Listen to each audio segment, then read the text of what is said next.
Hello YouTube and welcome to our video number 11 in our HTML CSS tutorial for beginners series. In this video we're going to take a look how to navigate through your own website. And what I mean by this is, let's say that you have a website. I made it purposely. I squeezed it like this because I was too lazy of copying and pasting some long paragraphs.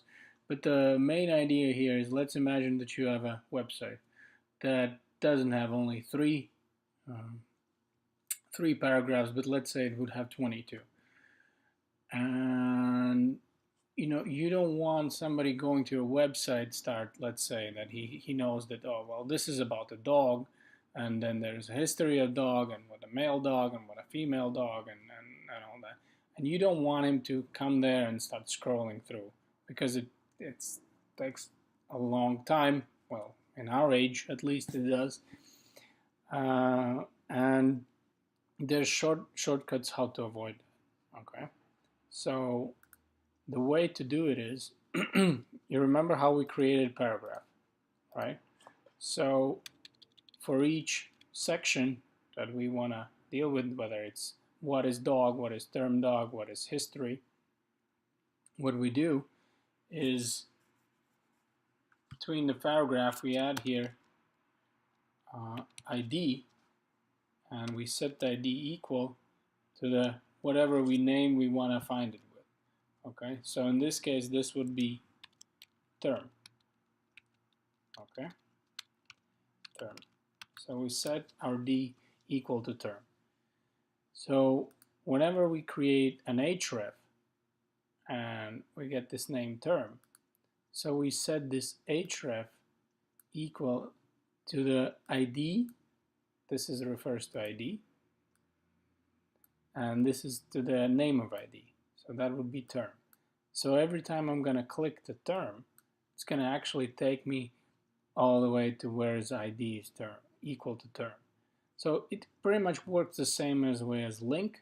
It's just, instead of linking outside or linking to some other file in your folder or directory, you're actually linking within your own web page, and you're making it easier for somebody to scroll through. So let's say here I would add ID, since I want this to be remembered as history, so I put history. So the ID is history.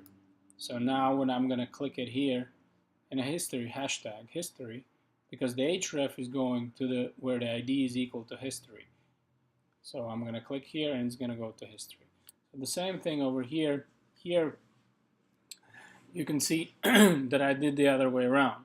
So I made a paragraph here that is equal, that whose ID is equal to top. So that way, when we scrolled all the way down to the website and he or she wants to quickly go back, there's an href that would directly lead me back to the top. Where is my paragraph? So let's see how it works in real life. Again, I apologize that I was a little bit lazy of copying and pasting everything, because I just think that it's easy enough to understand the idea. So let's say if I would click mail, it would take me down to the mail. If I would click back on top, it takes me all the way on top where the top paragraph is. So this really makes the navigation for somebody easy, especially if you have 20, 30, 40 paragraphs that are down, which is pretty hard to navigate through. Another thing that I would want to show you about the links pretty quickly is, let's delete all this mess. We don't need that anymore. And in some cases, what we want to do, we want to create a link. We want to give it a href. However, we want it to be clickable, but we don't want it to go anywhere. Let me show you what I mean. So in this case, again, I would create Google, or you know what? Let's create Johnny. Johnny deserves a shot. So we created a Johnny. Johnny is a link. It has an href. However, if the href is set equal to the hashtag, when we save it and we go to our page, we're going to see that Johnny is there. I can click on Johnny, but nothing is happening because our href is set equal to the hashtag. And it's neat. It's a neat option to have because sometimes you want your links to be clickable, but you don't want them to go anywhere. Thank you guys for watching. I'll see you in the next video.